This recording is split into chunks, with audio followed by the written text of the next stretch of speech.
Long video alert. This is the closeout of our Bad Drum series. We're starting with tom mics right now. And just a sneak peek, this is the before. And this is the after. Let me know what you think. Let's get into it. This is the last video of this series of the bad drum, bad mic combination. This is the toms. Now, before I start, I just want to thank everybody for their traction thus far on this brand new channel. I thank everybody for your subscription, your comments, your personal emails, everything you've already done. I appreciate that. I take it to heart. I take every comment to heart, good or bad. And I just want to let you know that I appreciate you and you do have my ear. Let's go. All right, we're going to start with the high tom. All right, we're going to start with our L.A.C.R, our listen, analyze, compare, react theory that I have not got into, but it's pretty much self-explanatory. Let's go with tom 1.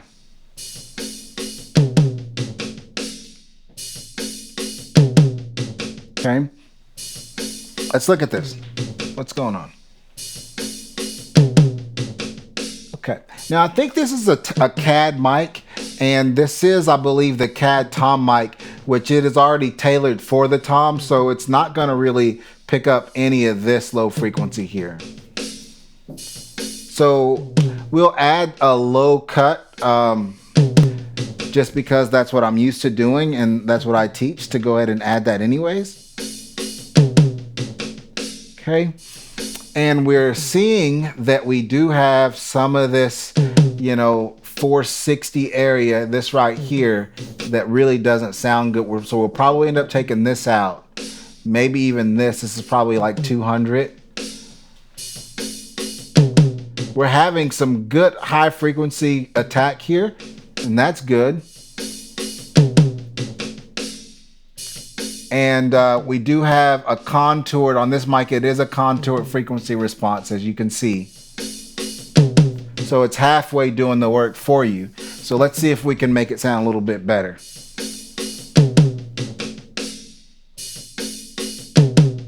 All right, so let's go over to this 200 in here. It's really not doing much. It's really not hurting us. So let's move over to this 400 area I was talking about. Okay, and then let's see if we cut the mids and see if what that would do. If we can get some of that out of there. I'm actually okay with that.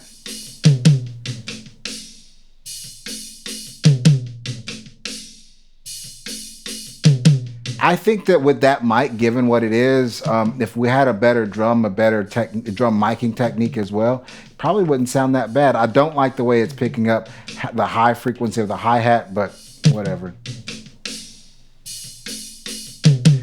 Let's get our high and see if we can do a high cut here.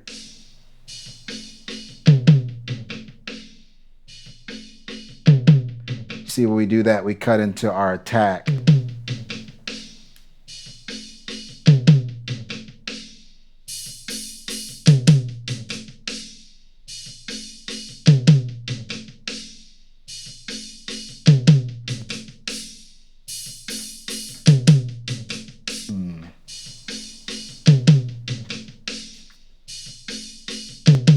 I think it's okay. All right, let's go to our compression. Set it a 3-to-1. I think that's okay. Let's speed up the release. That's fine. Yeah, that way we don't lose any of the attack when we're in compression already. I think that sounds okay, with our EQ and our compression. Let's go over to gate and see what happens when we listen to the gate and talk about the gate for a second. So it's on. And you can see that the gate's responding, right, to the whole frequency spectrum of that microphone, so the entire signal. There's something called the key filter that we can engage, and what the key filter is going to do is just listen to a group of frequencies as we tailor it, and only open up when that group of frequencies are heard. So let's enable our key filter, and let's get it up to about 100, and let's see. Our low, let's see. Okay, let's do like 90 hertz and see what happens.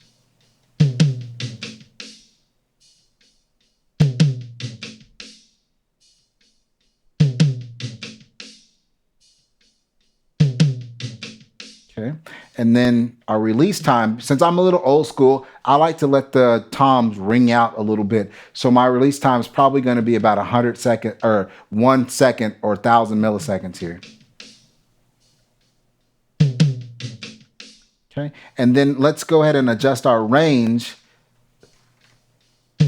so we don't really miss anything with that tom. Okay, I think that's okay.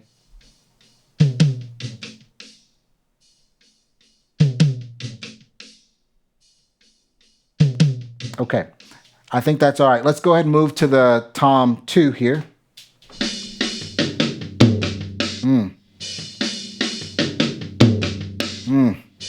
All right, so let's look again. Analyze, no, or listen, analyze, compare, react. All right, so this is picking up a lot of stuff, more something like this. Some ugly stuff here. Okay, so let's look at backing down here, probably here as well, and seeing what those curves are doing there.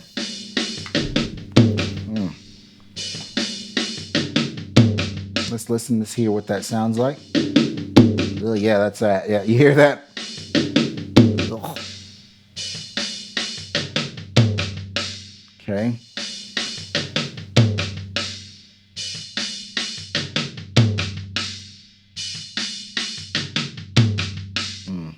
Let's see.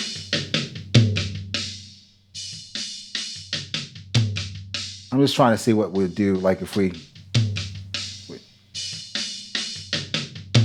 yeah, it kind of needs a huge wide Q in those high mids. Okay, and let's add our low cut. Let's do like 90, about 90 hertz. That's fine.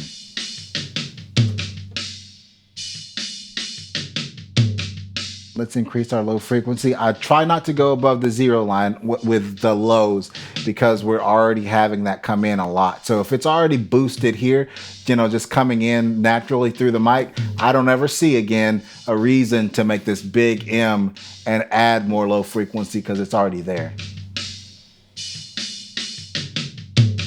I think that's okay. Let's see if we can add a little bit more attack.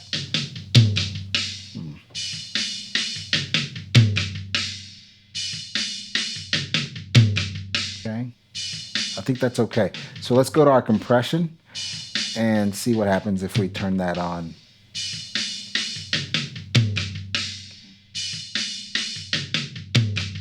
Okay. And our gate. Again, let's enable our key filter. Gonna be about 85 hertz on this one probably.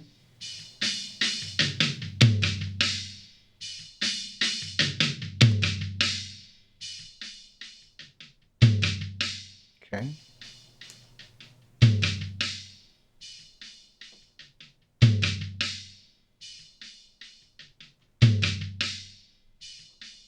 Sorry, I had to adjust the gate on my microphone real quick.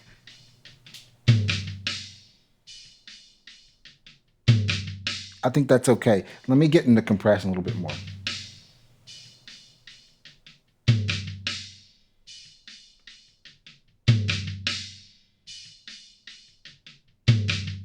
Okay.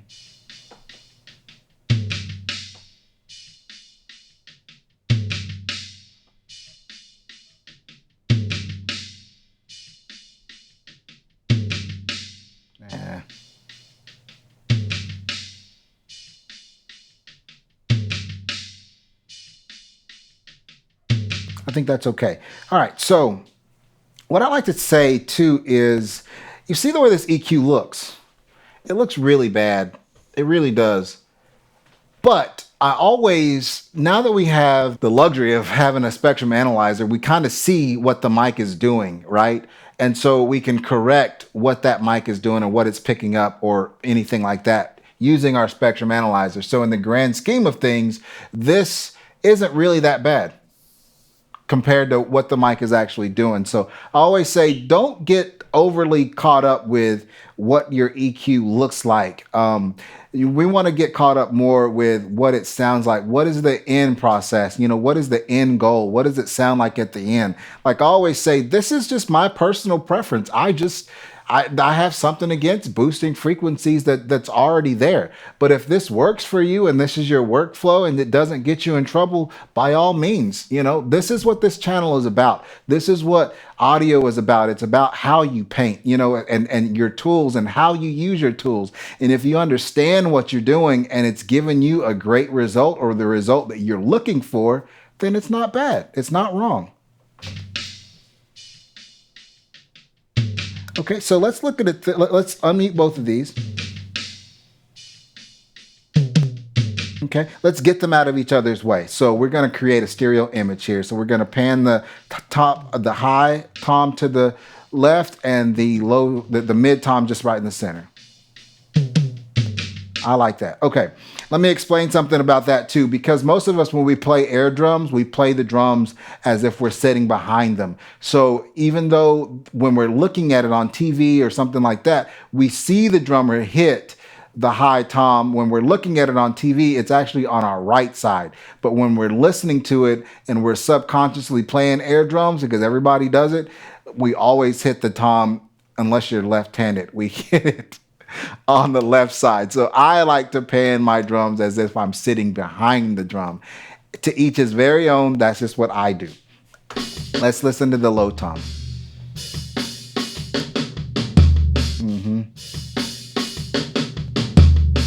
All right, let's look at, listen, analyze, compare, react. Okay. Yeah. So we don't have a lot here, but it's still ugly there. Not a lot of attack here either. Okay. And then we do have some kind of something going on. All right. And then we're...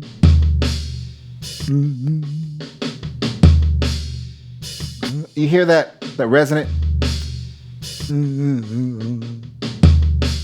So before we do anything, let's see if we can fix that, because the drummer, you know, sometimes we run into that instance where the drummer doesn't hear it, either he doesn't care, he doesn't have moon gels, whatever. So as the audio engineer, this is always, I'm looking at this and we're gonna look at this as worst case always, worst case scenario with this bad mic, bad tom thing. So let's see if we can fix that overtone with EQ before we even try to make the drum sound better. Let's see if we can find it.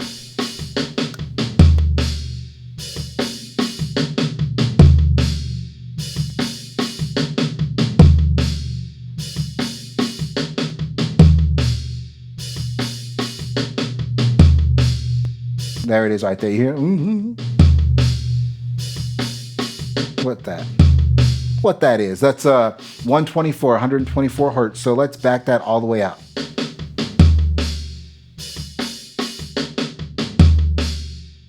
I could say that probably almost fixed everything.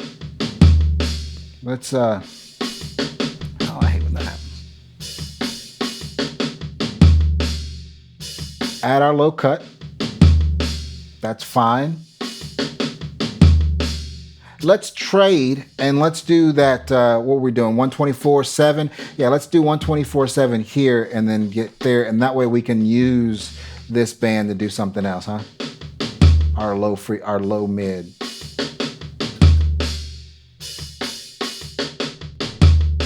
Okay, let's back out 200 all the way. Let's give it. Okay, and then let's hear what we can do with our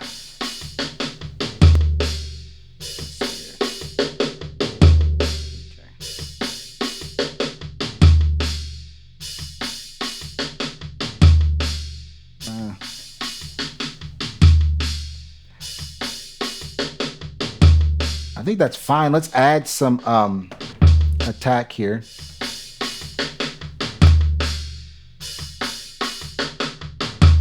I think that's okay. Let's listen. That's so much better than this.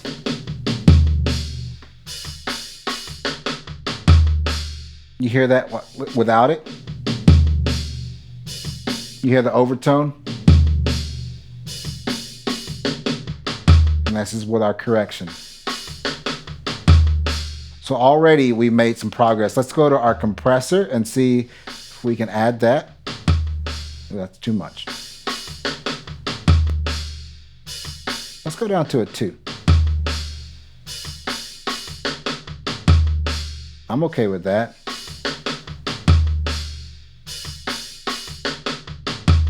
Okay, let's go to our gate.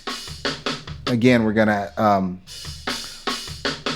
summon the filter, the key filter. All right.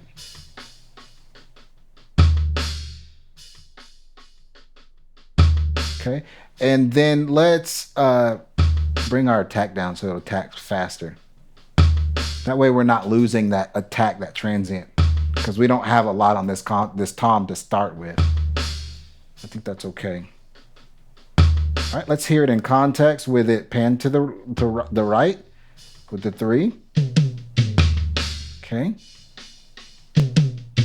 So you can automatically hear that tom 2 just isn't warm. So let's see if we can add some warmth here.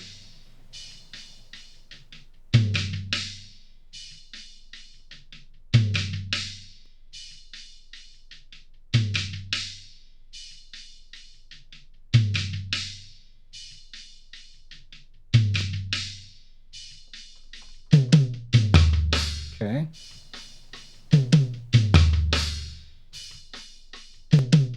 All right, let's hear it in context with the rest of the kit.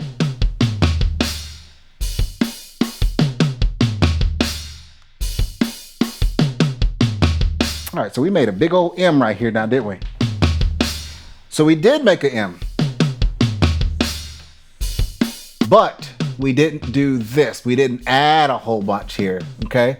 And again, some people do that, and some, you know, sometimes that, a lot of the times that might be what they need, but that's just not my style. This is all about knowing your tools and knowing what works. It's about finding your style, finding what works, and doing that. You don't have to do it like I do it. Find what works for you. If it works and it sounds good, that's what we're looking for. Figuring out what sounds good with what you have, the tools that you have.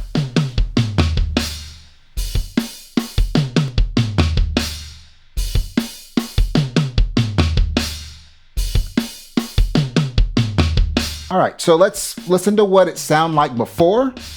And we're gonna do a before on everything. Before kick, snare, all of our EQ. We're gonna take all of our EQ off and figure out what it sounded like before, and then we're gonna turn it all on, and this is after. So this is before.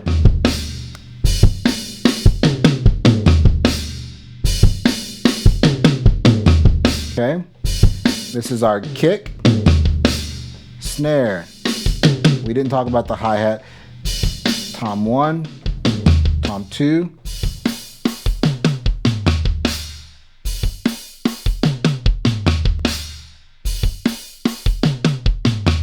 Okay, and so now let's look and see if we can add some reverb. So let's see what reverb does, and we're about to close out this bad situation.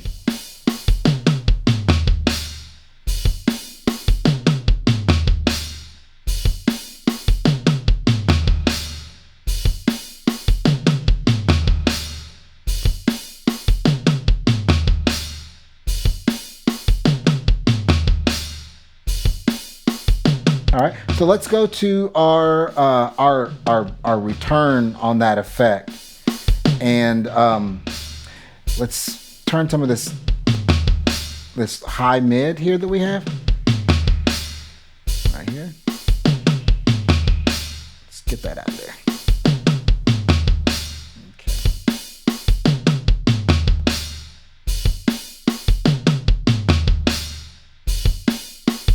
All All right, so that's our before and after. One more thing we want to do. Let's go to, because I don't want us to go to sleep with this beat in our head. Let's see if we can go somewhere else with it.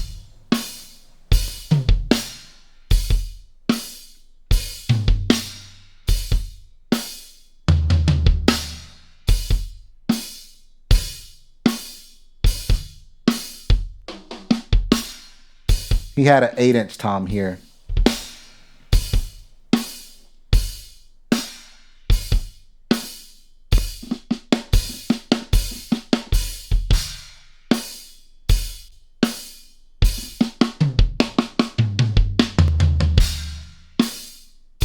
All right, so what do you think about that? So this is before and after.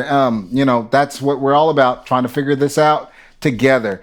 Thank you again for all your comments. Thank you for your likes. Thank you for your follows. Thank you for watching most of this video. Thank you for watching most of the other videos. I really appreciate it. This is a little long video. It's a long, drawn out process. If I was just doing this really quick, we could probably have gotten it done within 5 minutes. But I just wanted to show you kind of my process and how I do things, and then also how to, you know, use your tools without the luxury of external plugins, you know, and that kind of thing. In the house of worship, a lot of the times we're not going to be able to get the things that we would like to have. So we have to make sure we understand how to use these tools, and then let the other stuff be the icing on the cake. Thank you so much again. This is the complete closeout of the Bad Drum series.